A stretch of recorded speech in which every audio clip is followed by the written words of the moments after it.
इंदौर की रोहिणी का सांसद चंद्रशेखर पर आरोप, मेरा इस्तेमाल कर छोड़ा। सोशल मीडिया पर लिखा, मैं सारी बेटियों को इंसाफ दिलाऊंगी।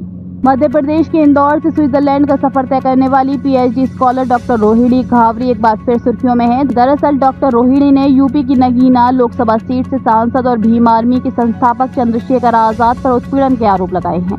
रोहिणी ने सोशल मीडिया प्लेटफॉर्म एक्स पर एक पोस्ट साझा की। इसमें उन्होंने चंद्रशेखर की सताई हुई एक लड़की से बात करने का दावा किया है।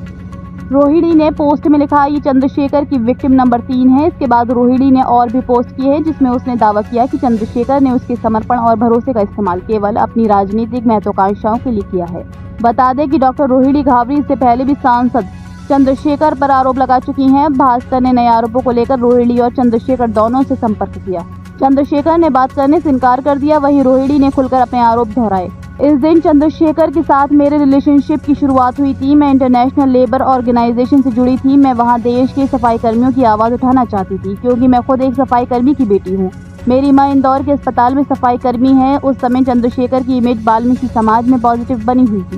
वे बहुजन समाज के लिए काम कर रहे थे। मैं एक स्टूडेंट थी, मुझे चमक दमक से कोई मतलब नहीं था। मैं चाहती थी कि एक बहुजन नेता को इसका क्रेडिट मिले कि उन्होंने सफाई कर्मियों की आवाज़ इंटरनेशनल मंच पर उठाई है। इसी पॉजिटिव सोच के साथ मेरी उनसे बात हुई थी। धीरे धीरे हम दोनों की सोच मिलने लगी और बातचीत होने लगी।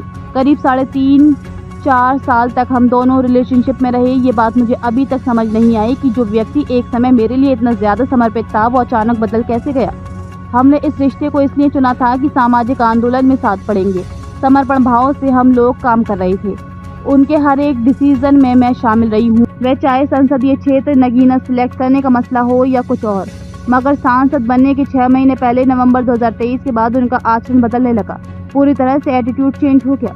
उन्होंने मुझे एकदम साइडलाइन कर दिया। मुझे कुछ समझ ही नहीं आया। मुझे लगा कि शायद 3 साल तक मुझे अपनी राजनीति के लिए ही इस्तेमाल किया। मुझे तो यहाँ तक कहा था कि अगर राजनीति में कामयाब नहीं हुआ तो स्विट्जरलैंड आ जाऊँगा।